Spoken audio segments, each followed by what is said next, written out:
দীর্ঘদিন ধরে দাবি জানিয়েও হয়নি পাকা রাস্তা। অবশেষে গ্রামের মহিলা এবং পুরুষেরা নামলেন রাস্তা মেরামত করার কাজে। বামনগোলা ব্লকের পাকুয়াহাট গ্রাম পঞ্চায়েতের শেষকুড়ি বাহাদুরপুর এলাকার ঘটনা। বহুদিন ধরে কাঁচা রাস্তায় যাতায়াতের সমস্যায় গ্রামবাসীরা। সামান্য বৃষ্টি হলে হেঁটেও যাতায়াত করা যায় না বলে অভিযোগ। এমনই দুর্ভোগে ক্ষোভ উগরে দিলেন গ্রামের বাসিন্দারা। পাকা রাস্তার দাবি জানিয়ে রাস্তায় দাঁড়িয়ে বিক্ষোভে ফেটে পড়েন এলাকাবাসী। খবর পেয়ে পাকুয়াহাট গ্রাম পঞ্চায়েতের ওই এলাকার সদস্য সুজনশীল এলাকায় ছুটে আসেন তিনি।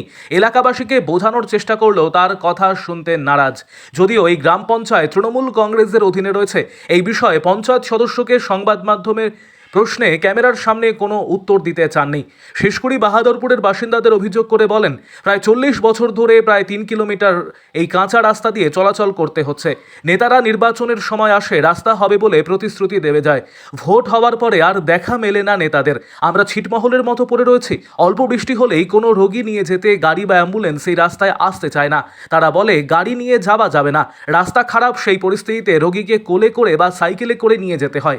সরকারি বিভিন্ন দপ্তর থেকে শুরু করে দিদিকে বলতে ফোন করেও কোনো কাজ হয়নি বলে অভিযোগ। যদিও এই বিষয়ে জেলা পরিষদের সদস্য তথা তৃণমূলের ব্লক সভাপতি অশোক সরকার কথায় জানিয়েছেন, রাস্তার পরিস্থিতি খারাপ রয়েছে তিনি স্বীকার করে নেন। এই রাস্তায় 250 থেকে 300 মিটার রাস্তা ইতিমধ্যেই টেন্ডার হয়ে গিয়েছে, খুব শীঘ্রই কাজ শুরু হবে। বাকি রাস্তার বিল পাশ করা হয়ে গিয়েছে, সে কাজটাও খুব শীঘ্রই চালু হবে। এ বিষয়ে বিজেপির হবিবপুর বিধানসভার মণ্ডল 2 এর সভাপতি তপন মণ্ডল অভিযোগ করে বলেন, স্বাধীনতার পর থেকে রাস্তার বেহাল অবস্থা রয়েছে। তৃণমূল সরকার আসার পরও এই রাস্তা ঠিক হয়নি। এই সরকার কাটমানি খেতে ব্যস্ত। উন্নয়ন কি করে হবে? সাধারণ মানুষের টাকাকে লুট করছে এরা। আরও আপডেট থাকতে আমাদের ভিডিও শেয়ার ও ফেসবুক পেজটিকে লাইক করে ফলো করে দিন। আমাদের এখানকার রাস্তা বহু পুরাতন রাস্তা, নকশার রাস্তা। এদিকে ওদিকে সব যেগুলো নকশার রাস্তা নয় সেগুলো ঢালাই হয়ে যাচ্ছে, কিন্তু আমাদের এই রাস্তা সেই আজীবন কাল থেকে অকেজো হয়ে পড়ে আছে। আমাদের একটা রুগী যদি অসুস্থ হয়ে যায়, অ্যাম্বুলেন্স ঢোকে না, ঘাড়ে করে নিয়ে যেতে হয়, ভ্যানে করে নিয়ে যেতে হয়, টোটো ঢোকে না। টোটো একটা অ্যাক্সিডেন্ট হয়ে দুজনের কোমর ভেঙে হসপিটাল ভর্তি হয়ে আছে।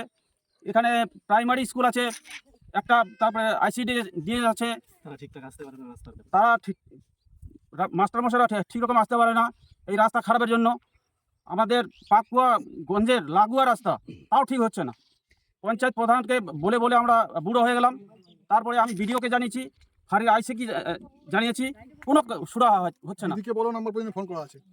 আমাদের এই রাস্তা যদি ইমিডিয়েট না সারানো হয় তাহলে আমরা বৃহত্তর আন্দোলনে নামবো এবং পথ অবরোধ করবো এবং আমাদের ভোট বয়কট করবো।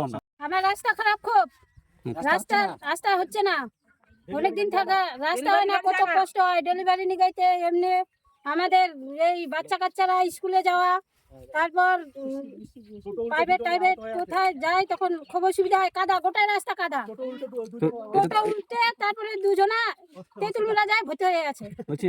যে অবস্থা আপনার সমস্যা, গাড়ি যায় না, নিজে হাঁটতে পারি না, কাদা গোটা রাস্তা।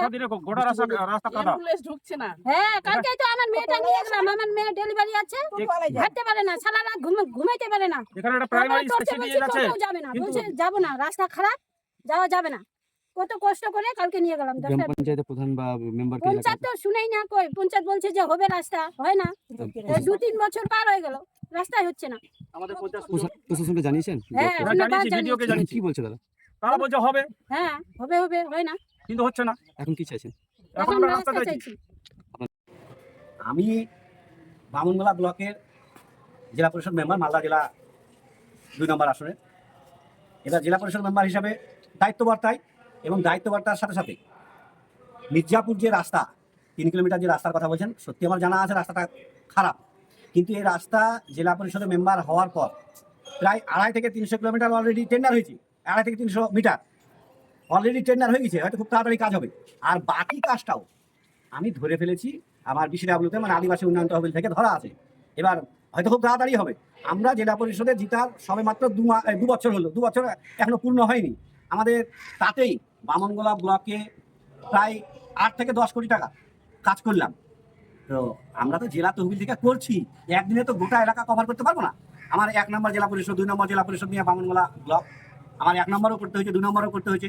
আমরা ধাপে ধাপে টোটাল রাস্তাটাই কমপ্লিট করবো। শুধু ওই মির্জাপুর না, আমাদের বামনগোলা ব্লকে দীর্ঘদিন থেকে যারা মেম্বার ছিলেন এতদিন, বিগত দিনে তারা কোনো কাজ করেননি।